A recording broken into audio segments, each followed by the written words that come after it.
El abdomen, parte del tronco, se sitúa entre el tórax y la pelvis. Al interponerse el tórax y la pelvis, esta disposición le permite al abdomen que envuelva y proteja su contenido, proporcionando a la vez flexibilidad para la respiración, locomoción y la postura. Una de las características del abdomen es que carece de suelo propio, ya que continúa con la cavidad pélvica. La pelvis mayor es la que sostiene y protege las vísceras bajas del abdomen. Se encuentra en la mayoría de los órganos del sistema digestivo y del sistema urogenital. Para localizar estos órganos, la cavidad abdominal se divide en 9 partes, las cuales se utilizan 2 planos sagitales, también llamados medioclaviculares, y 2 planos transversales, horizontales, la parte de arriba llamada subcostal y la parte de abajo intertubercular. En la cavidad abdominal se encuentran órganos del sistema digestivo, órganos del sistema urogenital. El hígado. La principal función del hígado es almacenar energía, eliminar toxinas. Vesícula biliar. Es la que almacena la bilis, líquido producido por el hígado. Páncreas. El páncreas tiene dos funciones principales. Uno que ayuda a digerir alimentos y el otro es secreción de hormonas para controlar el nivel de azúcar. El riñón es el que filtra la sangre de la aorta y la limpia. También ayuda a eliminar toxinas y desechos. El estómago es el principal órgano en descomponer los alimentos. Ayuda a controlar el paso de los alimentos del esófago hasta el estómago y evita que los alimentos retornen al esófago. El intestino delgado se divide en 3 partes: duodeno, yeyuno y leno. La función principal del sistema del intestino delgado es absorber nutrientes, así como vitaminas, minerales, carbohidratos y grasas. Intestino grueso es la que recibe sustancias indigestibles del intestino delgado. Su principal función es absorber el agua y produce desechos, esos desechos llamados heces. Ahora, el sistema urogenital. Los ovarios. Los ovarios es el lugar donde produce óvulos. Las trompas de falopio. Las trompas de falopio son órganos tubulares que se conectan de los ovarios al útero. Su principal función es el transporte de óvulos. Útero es un órgano hueco muscular. Es donde los óvulos se plantan y son fertilizados. Vejiga es un órgano hueco muscular, membranoso, que almacena la orina y la expulsa. Gracias. Continuaremos hablando sobre los planos de la cavidad abdominal. Y para empezar hablaremos sobre el plano transversal. Que el plano transversal consiste en una línea imaginatoria que divide el cuerpo en 2 partes, en parte superior y en parte inferior. Prosiguiendo, hablaremos sobre el plano sagital. El plano sagital de igual manera consiste en una línea imaginatoria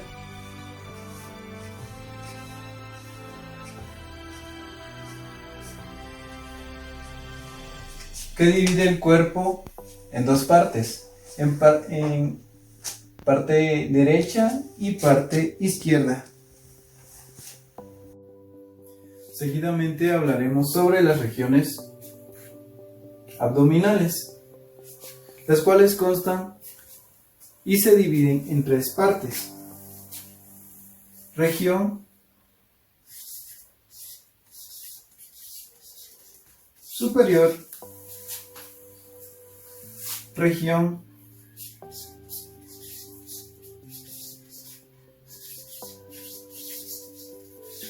intermedia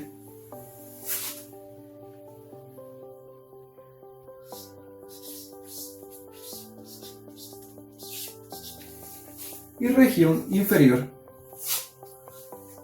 para la cual en la superior tenemos 3, las cuales constan de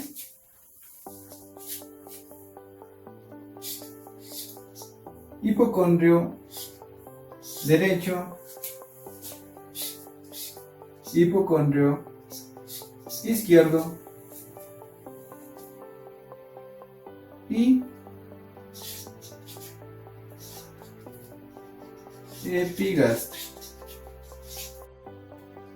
De igual manera, la parte intermedia consta de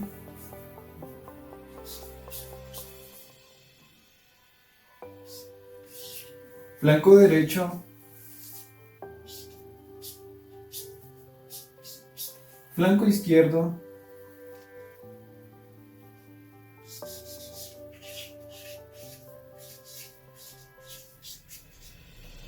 y mesogastrio.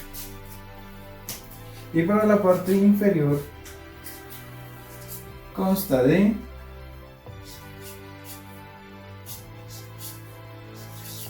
fosa ilíaca derecha,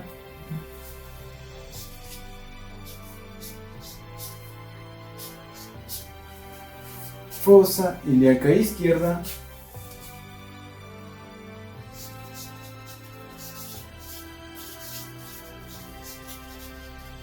e hipogastrio.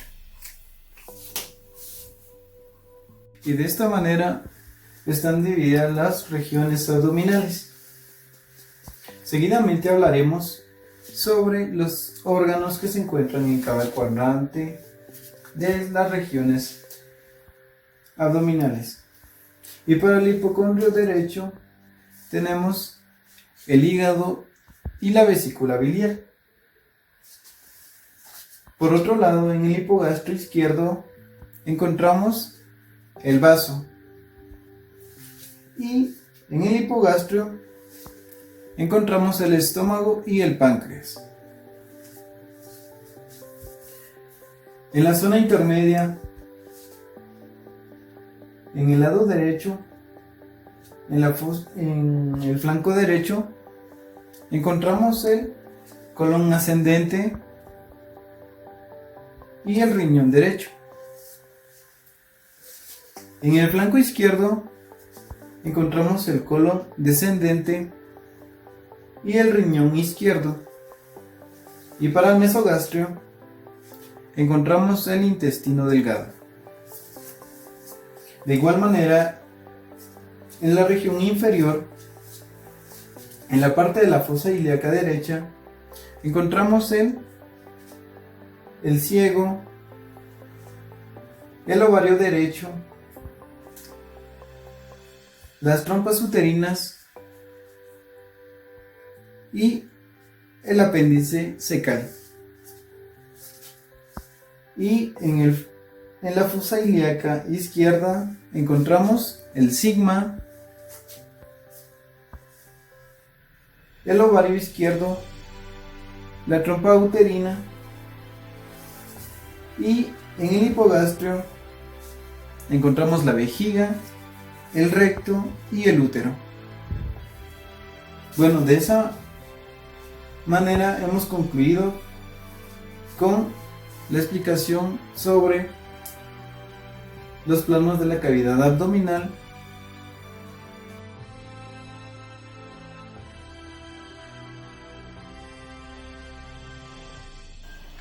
La pelvis femenina es la región anatómica inferior del tronco.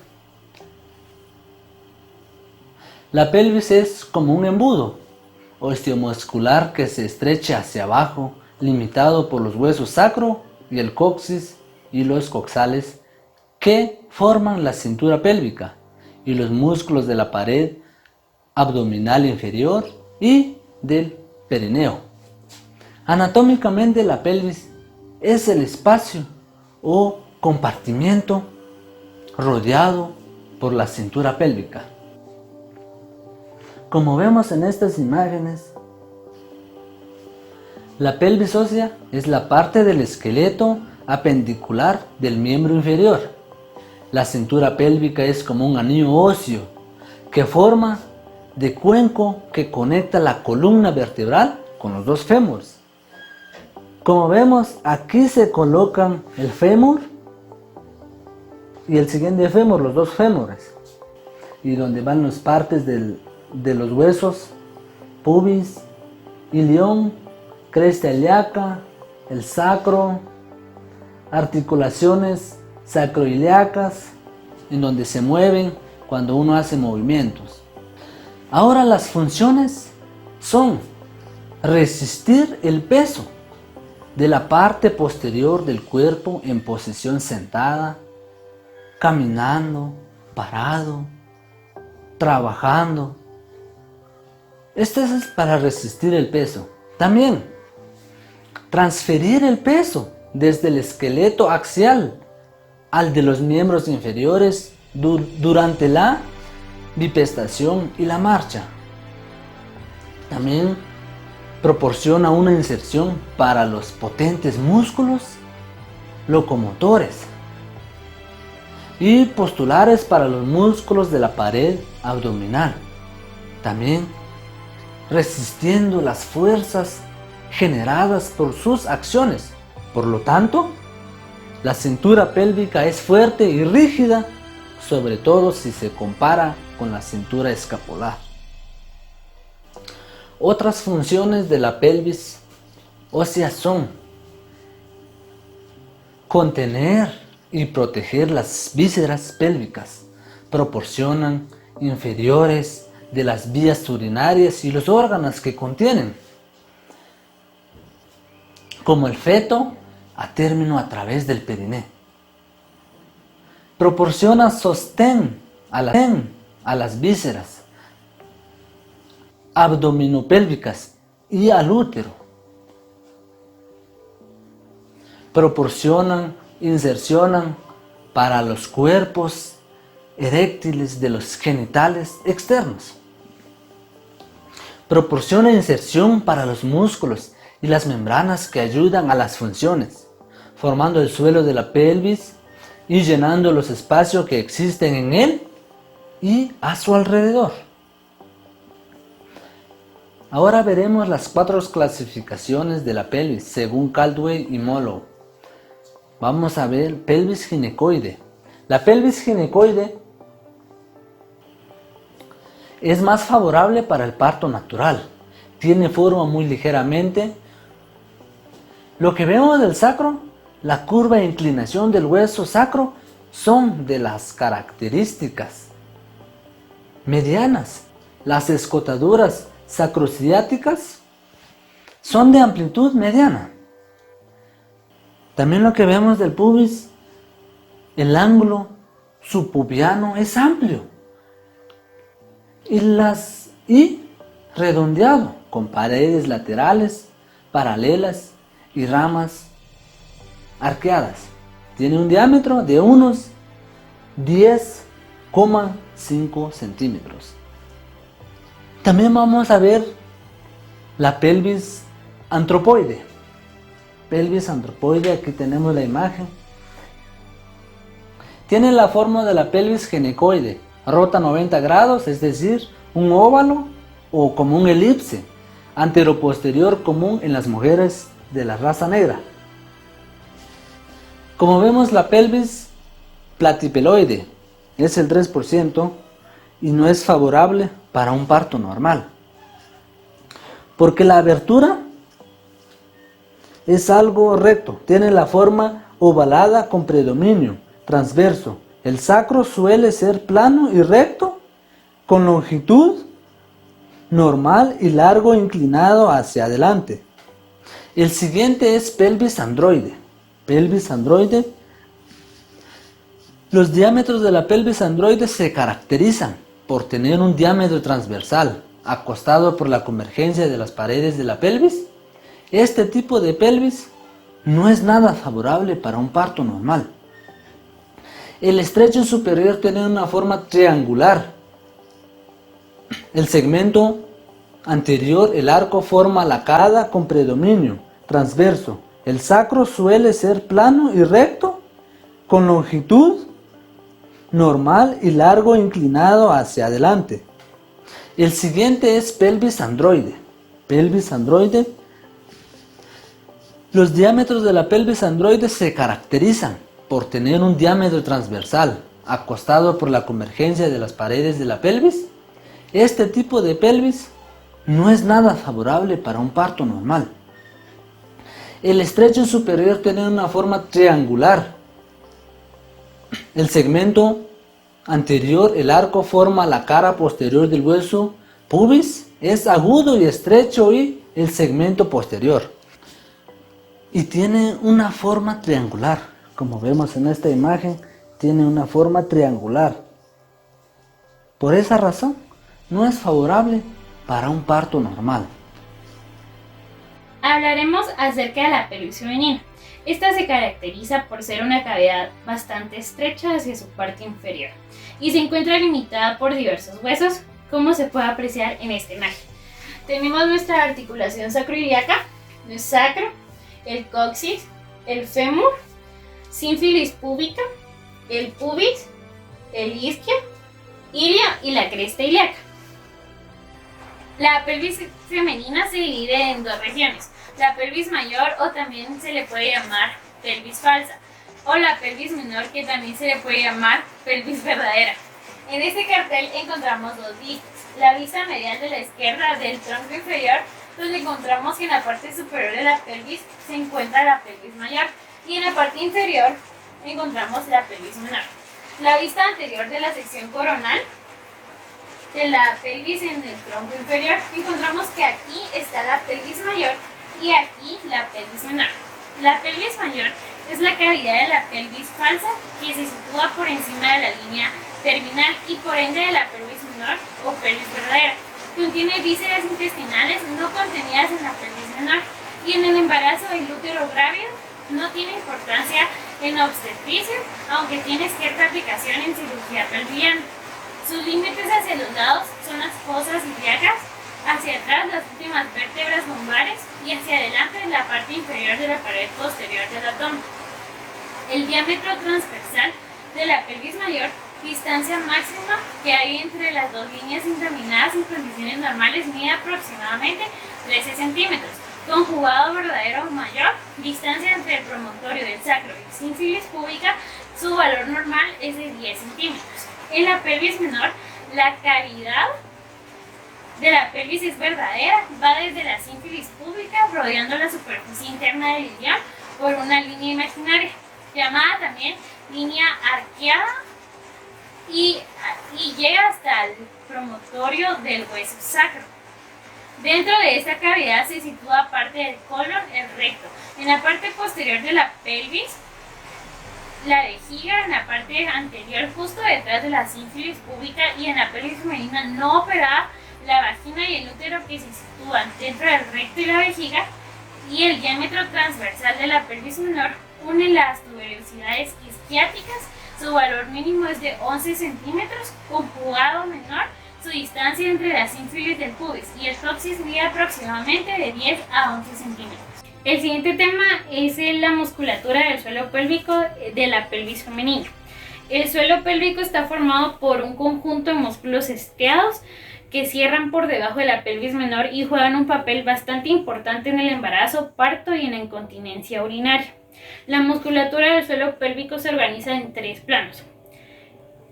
El primer plano es el profundo, que tiene un músculo coxigeo, sale de las espinas ciáticas para llegar al vértice del coxis.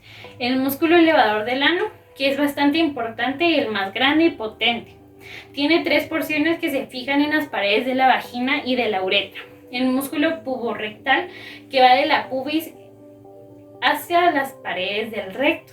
El músculo pubocoxigeo, que se origina en el pubis y termina en el coxis. Y el músculo ileocoxigeo, que parte de la espina ciática para acabar insertándose en el pubis. El plano intermedio. Este plano tiene un esfínter uteral externo. Es un músculo estriado que rodea y cierra la porción membranosa de la uretra. Y el músculo transversal profundo del perineo. Va de la rama esquipuliana a otra, fijándose en la uretra y en la vejiga. El plano superficial tiene una zona anterior o un triángulo perineal. bulbo cavernosos, clítoris, apertura de la uretra y la vagina, y el músculo transverso superficial del perineo, que es la rama isquiopubiana que va de lado a otro y se fija en la uretra y la vejiga, la zona posterior o triángulo anal y el esfínter anal. Las funciones y acción de la musculatura del suelo pélvico en la pelvis femenina. Entre las funciones de la musculatura del suelo pélvico encontramos el sostén de las vísceras urogenitales en su sitio. El músculo elevador del ano es el que realiza la función de sostén más importante, ya que el más potente, y su contracción se mantiene y empuja las vísceras de arriba hacia adelante.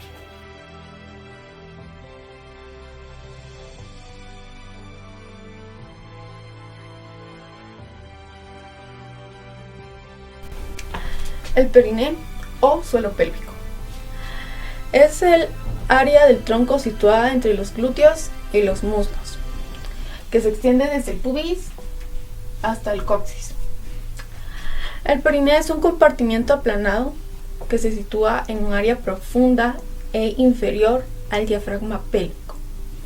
El periné hace referencia a un compartimiento superficial del organismo. El periné es un compartimiento perineal, limitado por la abertura inferior de la pelvis y separado de la cavidad pélvica de la fascia, de la cara inferior del diafragma pélvico, formado por los músculos, en este caso el músculo coxígeo y el músculo anal.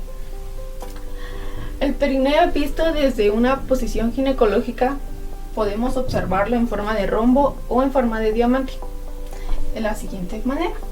Aquí podemos observarlo. Entre los límites del periné encontramos el vértice anterior, que está dado por el borde inferior de la sífilis del pubis y en las ramas isquioculpianas. El vértice posterior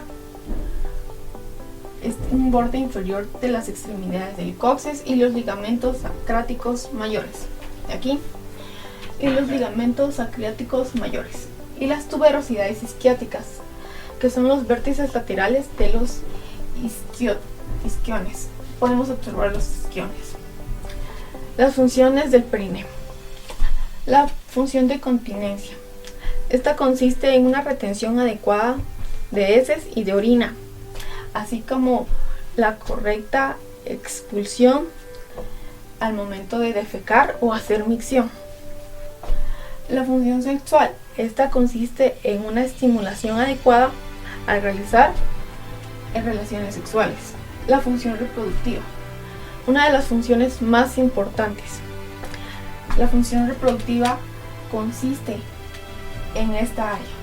Podemos ver los arcos del pubis. Este es el área en donde el bebé realiza distintos movimientos giratorios, rotativos en su cabeza. Esto lo produce un reflejo de expulsión hacia la madre, que consiste en que la madre pueda pujar para realizar el correcto nacimiento del bebé. Función de sostén.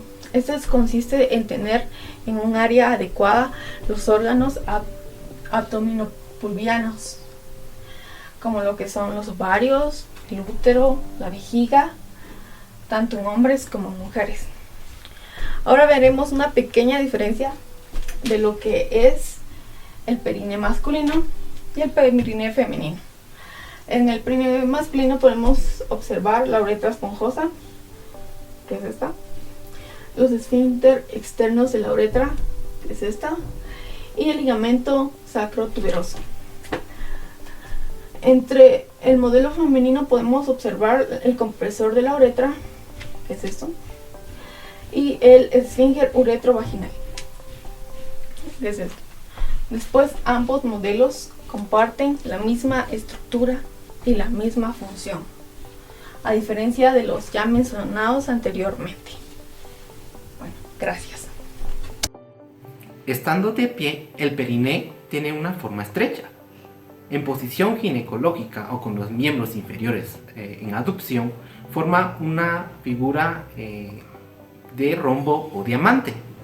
Está limitada por la sínfisis púbica anteriormente por su borde anterolateral por las ramas isquiopubianas, por sus ángulos laterales por la tuberosidad isquiática, su ángulo posterior por el sacro y el coxis, su límite posterior lateral, que son unos ligamentos, y estos ligamentos se les conoce como sacrotuberosos, y todo eso forma el rombo perineo. Si trazáramos una línea imaginaria transversal, tendríamos dos triángulos, un triángulo anterior y un triángulo posterior, también conocido como triángulo urogenital, perineo anterior, triángulo anal o perineo posterior. El perineo está compuesto por capas como la piel, el tejido celular, la fascia perineal superficial o también conocida como decoles, bolsa subcutánea del perineo, fascia perineal profunda de Gaulet, espacio perineal superficial, membrana del perineo, espacio perineal profundo, fosas isquioanales y diafragma pélvico. Ahorita vamos a describir las capas que conforman el perineo. Empezamos con el tejido celular subcutáneo, que es la piel. En la mujer forma la masa de los labios mayores y el monte del pubis. Luego nos pasamos a la fascia perineal superficial, o también conocida como coles. Y esta es una capa membranosa que únicamente se encuentra en el triángulo urogenital. Ahora nos pasamos a la bolsa subcutánea del perineo. La función de estas es discurrir vasos, nervios perineales. Ahora nos pasamos a la fascia perineal profunda, y la función de esta es recubrir los músculos. También es conocida como revestimiento o gaulet. Los músculos que recubre son los isquiocavernosos, bulbo esponjoso y el espacio perineal superficial. Ahora nos pasamos al espacio perineal superficial. Está situado entre la fascia coles y la membrana perineal y contiene al clítoris, bulbos del vestíbulo, músculos transversos y vasos y nervios. Ahora, la membrana perineal es una lámina delgada que se inserta en ramas isquiopubianas y posterior con el cuerpo perineal. Forma el techo del espacio perineal superficial y el suelo del espacio perineal profundo. Ahora nos pasamos al espacio perineal profundo. Está limitado inferiormente por la membrana perineal, superiormente por la fascia inferior y lateralmente por la fascia obturatriz. Esta contiene la uretra, músculo transverso y el paquete vasculonervioso dorsal del clítoris. Ahora nos pasamos al triángulo anal, y este está limitado lateralmente por el isquio, cubierto por la fascia obturamotriz, superiormente por el diafragma pélvico, y este está constituido por el músculo elevador del ano y el músculo coxigeo. También por una atmósfera adiposa, también conocida como fosa isquioanal o isquiorrectal, medialmente por el canal del ano y exteriormente por debajo de la piel, posteriormente por el ligamento sacrotuberoso y glúteo mayor, y anteriormente por los cuerpos de ambos pubis. A nivel de las fosas isquioanales y la fascia obturamotriz se encuentra el canal pudendo, y este se forma por la presencia de vasos pudendos.